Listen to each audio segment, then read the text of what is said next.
श्री चंद्रशेखर जी, श्री चंद्रशेखर जी। उपाध्यक्ष महोदय, मैं आपसे प्रारंभ में ही निवेदन करूं कि 1962 में पहले संसद में आया था। 42-43 वर्ष बीत गए, लेकिन जो आज दुखद अनुभव मुझे हुआ है पहले कभी भी नहीं हुआ था। मैंने कभी नहीं सोचा था कि संसद इस स्तर पर पहुंच जाएगी। मैं किसी व्यक्ति के बारे में कुछ नहीं कहूँगा। अविश्वास का प्रस्ताव शुरू होने के पहले 1 घंटे में हम लोगों ने 5 विधेयक पास किए, जिसमें 2 विधेयक संविधान के थे, संविधान में संशोधन के।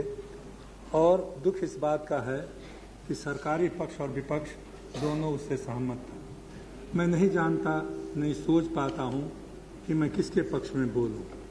अगर सोचता हूँ देश की हालत के बारे में, तो एक शब्द जो सोमनाथ चटर्जी जी ने कहा, उनकी भाषा को छोड़ करके मैं उससे पूरी तरह सहमत हूँ। मैं जानता हूँ कि आज देश में गरीबी है, बेबसी है, लाचारी है। मैं ये भी जानता हूँ हमें चारों तरफ से खतरा है। विदेशी बड़ी ताकतों की बात छोड़ दीजिए, हमारे पड़ोस के लोगों का भी रुख हमारे प्रति अच्छा नहीं है। ऐसे समय में हमें चाहिए था कि हम आपसी सहमति का कोई रास्ता निकालते, मिलजुल करके काम करते, लेकिन आज वो मालूम होता है दूर की बात है। मुझे आश्चर्य इस बात से हुआ कि अविश्वास प्रस्ताव इस समय रखा क्यों गया। अविश्वास प्रस्ताव रखा तब क्यों नहीं गया जब गुजरात का कांड हुआ। यह अविश्वास प्रस्ताव तब क्यों नहीं आया जब हमारे सामने एक तलवार सी लटकी हुई है कि उत्तर प्रदेश में किसी भी समय गृह युद्ध हो सकता है। मैं व्यक्तियों का नाम नहीं ले सकता, नहीं लेना चाहता हूं। उस और संकेत मुलायम सिंह जी ने किया है, उस पर हम सवाल नहीं उठाए। उस समय सवाल अविश्वास का प्रस्ताव क्यों नहीं आया जब विनिवेश की बातें हमारे देश में खुले रूप से कही गई। इसी सदन में मैंने कहा था कि अगर आर्थिक मामलों में हस्तक्षेप स्वीकार करोगे तो राजनीतिक मामलों में हस्तक्षेप स्वीकार करने के लिए मन की तैयारी रखो। उस समय मेरा मजाक बनाया गया। अभी अरुण शौरी के बारे में हमारे मित्र अडवाणी जी ने प्रशंसा की। अरुण शौरी और अरुण जेटली, इन दोनों अरुण से मैं बहुत प्रभावित था। जनता पार्टी की सरकार में इन लोगों को जितना अधिक महत्व देना चाहिए उससे अधिक महत्व अध्यक्ष के पद से मैंने दिया था। लेकिन अचानक कैसे लोग बदल जाते हैं, ये मेरी समझ में बातें नहीं आती। मैं इससे अधिक नहीं कुछ कहना चाहता। आज देश की संपदा जो 50 वर्षों में बनी है, किसी प्रधानमंत्री के पैसे से नहीं बनी, किसी संसद सदस्य के पैसे से नहीं बनी, देश के लोगों ने अपनी गाढ़ी कमाई से बनाई। उनको कौड़ी के दाम बेचा जा रहा है और बेचा जा रहा है इस प्रकार जैसे हमारी कोई बड़ी भारी उपलब्धि हो रही है। कहा जाता है हम रोजगार बढ़ा रहे हैं, लेकिन अकेले खादी कमीशन, अध्यक्ष महोदय आप जानते हैं ये सरकारी संस्था है, इसने कहा है कि अगर कत्तिनों को जोड़ दिया जाए तो 50 लाख लोग खादी कमीशन के अंदर बेरोजगार हुए हैं। मैं आपसे ये भी निवेदन करूं कि हर सवाल के ऊपर यहाँ पर जब चर्चा होती है संसद में, सिवाय भ्रष्टाचार की बातें, सिवाय एक दूसरे पर आरोप प्रत्यारोप, हमने कभी गरीबी के सवाल पर बहस नहीं की, हमने कभी बेरोजगारी के सवाल पर बहस नहीं की। कृषि नीति की बात मैं नहीं करूँगा, लेकिन इतना जरूर कहूँगा कि सारी कोशिशों के बावजूद आज किसान बेहाल है, आत्महत्या करने को मजबूर है। कई लोग उस बात को दोहरा चुके हैं। कोटा का कानून जब बना, महाराष्ट्र में, गुजरात में, पंजाब में जो विकसित दृष्टि से खेती के मामले में लोग हैं, वहाँ पर किसान मजबूर हुआ। किन कारणों से हुआ, उन कारणों में मैं नहीं जाना चाहता, उस बारे में हम लोग चर्चा नहीं कर पाए। उस समय अविश्वास का प्रस्ताव शिवराज जी आप नहीं लाए, नहीं एक विषय पर नहीं लाते हैं। 4 बरस के बाद लाए किस विषय पर, जब पीएसी में आपको एक रिपोर्ट नहीं दिखाई गई और उस रिपोर्ट को नहीं देखने के बाद आपके मन में बड़ा गुस्सा आया और ये बात कही गई। दादा ने भी कहा कि एक संसदीय संस्था पर बड़ा भारी आघात हुआ, लेकिन संसदीय परंपराएं भी हैं। कई बार ऐसा हुआ है कि अगर पीएससी की रिपोर्ट में कोई ऐसी बात हो या किसी ऐसी रिपोर्ट में कोई बात हो जिसको दिखाने में सरकार को गुरेज है, तो अध्यक्ष के कमरे में अध्यक्ष, पीएससी का चेयरमैन और उस विभाग का मंत्री बैठ करके उसको देख लें और उससे मामला सुलझ जाता था। एक बार नहीं, अनेक बार ये बात हुई।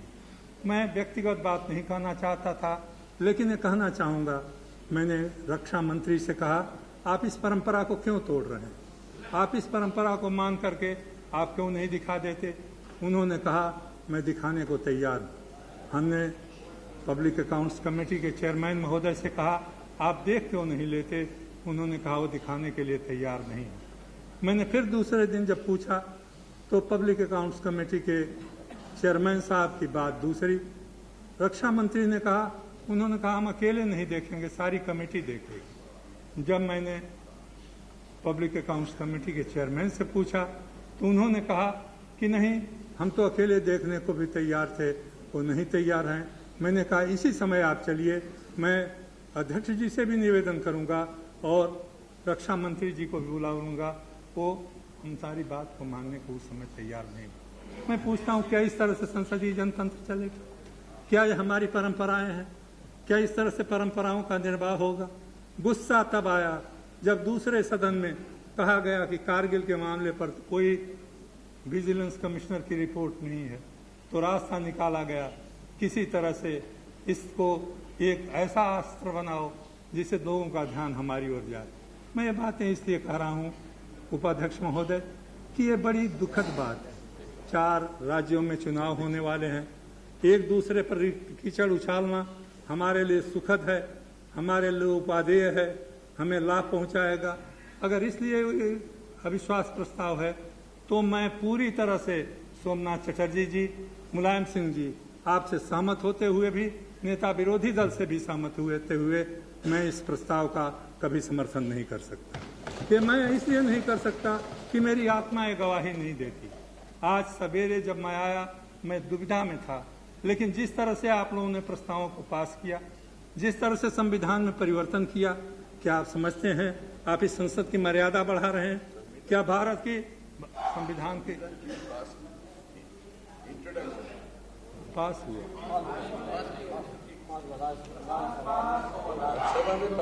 राज्यसभा वाला पास हुआ, हमारे हमको थोड़ा बहुत तो हमको भी समझ है कि क्या, हाँ रिप्रेजेंटेशन पीपल है, लेकिन रिप्रेजेंटेशन, हाँ आप तो बहिष्कार किए, लेकिन रिप्रेजेंटेशन एक्ट पास किया जो मैंने सुबह कहा अध्यक्ष जी से कि अध्यक्ष जी ये परंपरा नहीं है, आप बहस कराइए और ये आज इसको मत कराइए।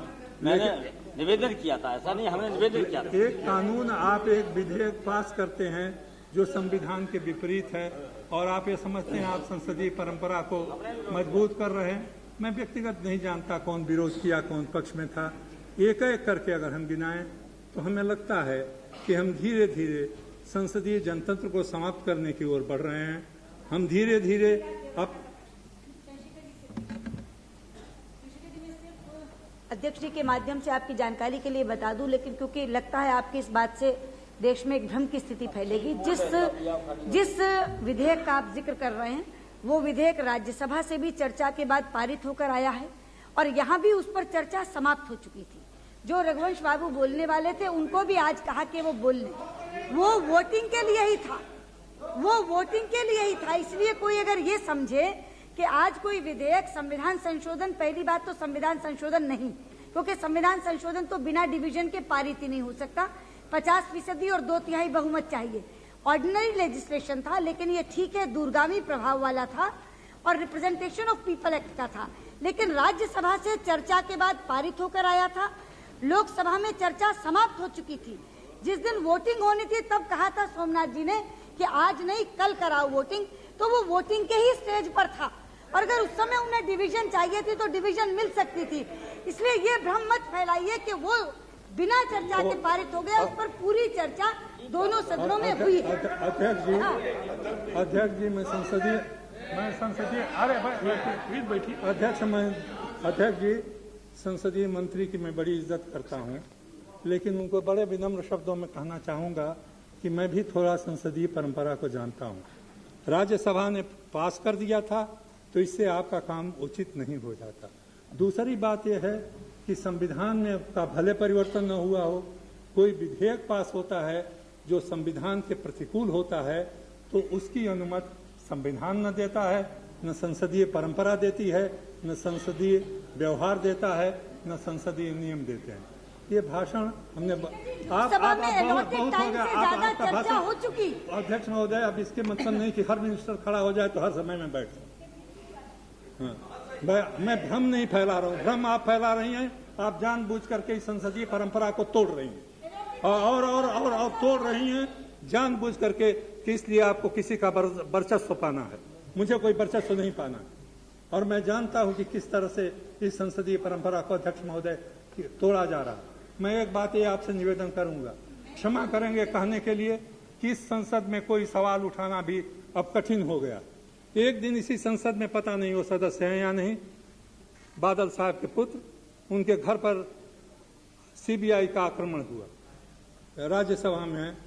उन सवाल को चंद्रशेखर जी, मैं 1 मिनट इस विषय पर कहना चाहता हूं, सदन में कोई गलतफहमी न हो इसलिए मैं बोल रहा हूं। इस विधेयक को जिस बारे में आप चर्चा कर रहे हैं, further consideration of the following motion moved by Shri PC Thomas, इसी बारे में चर्चा हो रही है ऐसा मैं समझ रहा हूं। और विषय था representative of the people's act 1951। इनको समय दिया गया था 2 घंटे का और उस पर पिछले मीटिंग में 2 घंटे और 35 मिनट चर्चा हुई थी और रघुवंश प्रसाद जी आखिरी वक्ता थे हमारी दृष्टि से और इसलिए वो खड़े हुए थे। उस समय ये बिल पूरा हुआ। केवल सदन में रिकॉर्ड करेक्ट रहना चाहिए, इसलिए मैंने कहा। ठीक है, आपकी सूचना के लिए धन्यवाद। लेकिन मैंने उस समय कहा था कि जिस तरह से एक संसद सदस्य के घर पर सीबीआई ने आक्रमण के, सीबीआई के लोगों ने छापा मारा और जिस तरह से पंजाब पुलिस ने किया, उस सवाल को उठाना चाहे, आपकी अनुमति नहीं मिली, मैं चुपचाप बैठ गया। लेकिन मैं समझता हूं कि एक एक करके ये परंपरा पड़ रही है कि अपने विरोधी पार्टियों के लोगों को हम लोग नीचा दिखाने के लिए कोशिश कर रहे हैं। संसदीय परंपरा में मैंने ये तो सुना था कि वॉकआउट किए जाते हैं, मैं ये सुना था कि सरकार का बहिष्कार किया जाता है, लेकिन सरकार के साथ सहयोग और एक मंत्री के साथ बहिष्कार, ये बात एक नई परंपरा आपने डाली है। अब ये परंपरा कहाँ तक उचित है ये तो सदन ही बताएगा और इतिहास ही बताएगा। दूसरा, मैं अपने मित्रों से कहूँगा, गठबंधन बड़ा जोरदार है मल्होत्रा जी, एनडीए का, लेकिन गठबंधन के कुछ नियम होते हैं। गठबंधन में समस्याओं पर एक मत होने पर गठबंधन होता है। कार्यक्रम में, नीतियों में और बाहर बोलने में एक मत होती है। लेकिन मुझे दुख के साथ कहना पड़ता है कि हमारे प्रधानमंत्री को और हमारे गृह मंत्री को तो कम, प्रधानमंत्री को कई बार अपने सहयोगियों का सहयोग बनाए रखने के लिए अपने वक्तव्यों को बदलना पड़ा है। न इससे देश की इज्जत बनी है, न सरकार की इज्जत बढ़ी है, न संसदीय परंपरा की इज्जत बढ़ी है। अगर इससे हम विरत हो सकें तो बड़ी अच्छी बात है। अध्यक्ष महोदय, मैं केवल इसलिए कह देता हूं कि मैं इस विधेयक पर, इस प्रस्ताव पर कोई मत नहीं दूंगा, इसलिए कोई भ्रम न पड़े। श्री जॉर्ज फर्नांडिस।